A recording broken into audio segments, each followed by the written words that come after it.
So, who is Takehiro Tomiyasu? Why did Arsenal sign him? And will he make a difference? Let's dive into it. Tomiyasu is a 22-year-old fully-fledged Japanese international footballer. Primarily a right-back, he's been used at centre-back and holding midfield. He's impressed at all of his clubs, which encompass a wide range of different footballing levels, and the step up to the Premier League will be his hardest challenge yet. Tomiyasu has a man called Kanji Tsuji to thank for his footballing career.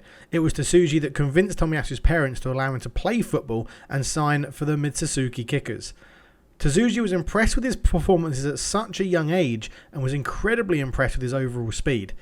When Tomiyasu was 11, he was recommended for a trial at the Barcelona soccer camp. He impressed the visiting scouts and was actually offered a place at the club's famous youth academy La Masia. However, a young Tomiyasu and his family found it incredibly difficult to leave Japan and move to Spain, and therefore the move was cancelled. As a youngster though, once he and his family had made the decision not to move to Spain, he signed on to the youth team at Avispa Fukuoka, where he would progress to their senior team. At Avispa, he mainly played as a central midfielder, primarily used in the holding role, with his height and speed proving useful to dominate and recover the central areas. He was moved to centre-back to allow him to be a solid foundation for the team, again utilising his height, but also his improved ball-playing abilities and his very good positional sense to start attacks from the back. During 2016, whilst playing for Avispa, he was registered as the second fastest player in the J-League that season. The club eventually were relegated though at the end of the 2016 season, and even in the next season they failed to achieve promotion, losing in the final of the playoffs. However, Tomiyasu's performance was described as exemplary and a number of scouts were reportedly tracking his progress. It turned out that Sint-Truidense of the Belgian First Division won the race to sign Tomiyasu, with the player himself saying he was looking forward to learning the Belgian culture and that he wanted to become a very special player in Belgium. No fee was disclosed for the transfer, and it's actually rumoured the J-League team allowed him to leave for free. They knew he had given his all to help the team try and achieve promotion, which unfortunately didn't happen. However, Tomiyasu's debut was delayed due to an ankle injury, and he made only one appearance in the 2017-18 season. His first start for the club eventually came on the opening day of the 2018-2019 season against Cercle Bruges, and the game finished 0-0. He impressed throughout that season though, especially after his return from international duty in February, and his performances received high praise from the Belgian media, and he eventually won the club's Player of the Season award. He made a total of 40 appearances, scoring one goal, and seemed to put the injury difficulties behind him. It was reported that after that season a number of teams from more reputable leagues had Tomiyasu on their radar, and Bologna in Serie A secured his signature as part of a €9 million deal. In his signing presentation, he was noted to be very humble and first stated that his job was to earn his minutes on the pitch. His career at Bologna got off to a good start as he won the Player of the Month award in August. He suffered a hamstring injury which ruled him out for the rest of the month as well as the next month as well. Before the season was suspended for the pandemic, his performances at right back for Bologna were receiving high praise. And once the season restarted, Tomiyasu scored his first goal for Bologna in a 4-1 loss to AC Milan. Again though, as luck has it, after a good bit of news, injury struck in the very next game. He was ruled out for the rest of the season with a reoccurrence of a hamstring injury he had suffered earlier. During the 2020-21 season, Tomiyasu was moved to centre-back. He actually struggled to find his form from the previous season and was regularly criticised by the Italian media as well as the Bologna fans. However, once he was moved back to right-back, there was an instant improvement in his game and he saw out the rest of the season in decent form. He picked up a number of small injuries before the end of the season, including a little calf injury and another muscular problem, but they seemed to heal pretty quick. He was linked to Tottenham, Atalanta and Arsenal in the summer transfer window, but it was the latter team in the Gunners that agreed a deal for somewhere between the price of £15 to £17.5 million for the Japanese man's signature. In terms of his playing style, Tomiyasu, despite his hamstring injuries, has actually kept his rapid pace and acceleration.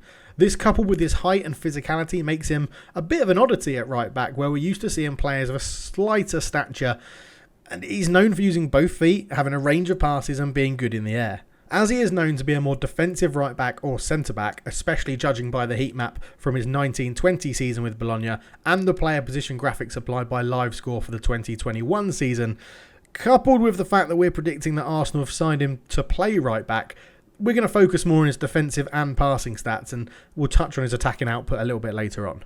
So when it comes to defensive stats, Tomiyasu performs very well. Probably why he was eyed as a centre-back during his time at Bologna. During the 2021 season, he successfully completed 79% of his attempted tackles, And with this in mind, he was dribbled past only 0.5 times per 90 minutes. The defensive nature of his style is shown by his lack of expected assists, key passes and penalty area entries. It appears to come down to his tendencies to sit a little bit deeper and tuck in. This is something Mikel Arteta is probably going to likely be looking to utilise, given that Kieran Tierney enjoys pushing forward. He'll be given that freedom to push forward on the left-hand side. As he does that, Tomiyasu will tuck in on the right-hand side, going from a back four to a back three, and therefore allowing Tierney to push up more. In terms of passing, he ranks very well in short, medium and long-range passing, both in terms of the accuracy and the volume of passes he's making. Alongside this, he ranks impressively in terms of ball retention. He completes 91% of his short passes, 87% of his medium-range passes, and 60% of his long passes. If we delve deeper into his numbers, per 90, he attempted 4.8 long passes a game, 24 medium passes per game, and 26 short passes per game. In his final season at Bologna, he achieved a WhoScored.com rating of 6.77. Comparing him to a relative defender in the Premier League is quite tough. I was drawn towards Dan Burn, albeit a left-sided defender for Brighton and much slower than Tomiyasu. He plays a sort of similar role, designated as a left-back or a left-sided centre-back of a defensive three.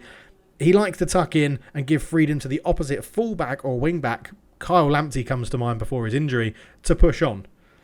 Another potential similar style defender may be Cesar Azpilicueta, although that could be pushing it. When Cesar Azpilicueta plays in a back three for Chelsea, I think that's more likely to see what we're going to see from Tomiyasu, that more sitting back, deeper sort of defender. Comparing Tomiyasu to these defenders could give an indication to how successful he may be in the Premier League. We can see that over the last season that defensively he seems to be in line with both Azpilicueta and Dan Burn, with each other the two comparisons favouring different areas. What is very positive is that his passing accuracy is higher than Dan Burns, who plays for a possession-hungry Brighton team, and is very close to Cesar Azpilicueta in a more ball-dominant Chelsea team. Again, that should be good news for Mikel Arteta, who's trying to implement a ball retention tiki-taka style he learned under Pep Guardiola. You know, he's waiting for those players to be patient for the right opportunity to spring an attack. Obviously, though, a player's passing accuracy and someone that can pass as accurate as he does is very useful in any situation. In terms of defensive numbers, surprisingly, he's not actually won as many aerial duels per 90 minutes as Dan Burn. However, Dan Burn has an extra 10 centimetres of height on Tomiyasu, so that may be expected. Similarly, to be expected, he has won more aerial duels per 90 minutes than Azpilicueta. Again, Tomiyasu is 10 centimetres higher, or taller, than Azpilicueta from a starting position, so the difference is Tomiyasu's favour. A positive that you can draw from all three of these defenders that goes in Tomiyasu's favour is that he's committed less fouls per 90 minutes than either Burn or Azpilicueta, and his positioning seems to be pretty spot on as he makes more interceptions per 90 than both those defenders in arguably a tougher position playing for Bologna against the likes of Juventus, Inter Milan and AC Milan. Overall, in terms of WhoScored.com ratings, taking into account all the stats which have combined averages and per 90 minutes, Tomiyasu has been rated exactly the same as Dan Burn. Another tall fullback, likes to sit deep, both of them get a rating of 6.77. Azpilicueta is slightly ahead with a 6.92. In theory, this could be a fantastic signing for Arsenal. Tomiyasu is clearly a player on the up and is working towards the potential Barcelona soar at a very young age. Could the Premier League be too much of a jump? The stats suggest not, given that he is matching seasoned Premier League players such as Dan Burn and Cesar Azpilicueta in a number of areas. Given his age, his relatively low price tag and his outstanding pace, Tomiyasu could prove, if he stays injury-free, to be quite a good piece of business for Arsenal. He should allow Arteta to play the lopsided defence he wants with Tierney pushing on, and Tomiyasu to convert the back four to a back three during attacking plays. Arteta and Edu will be very hopeful that this will be a gamble that pays dividends.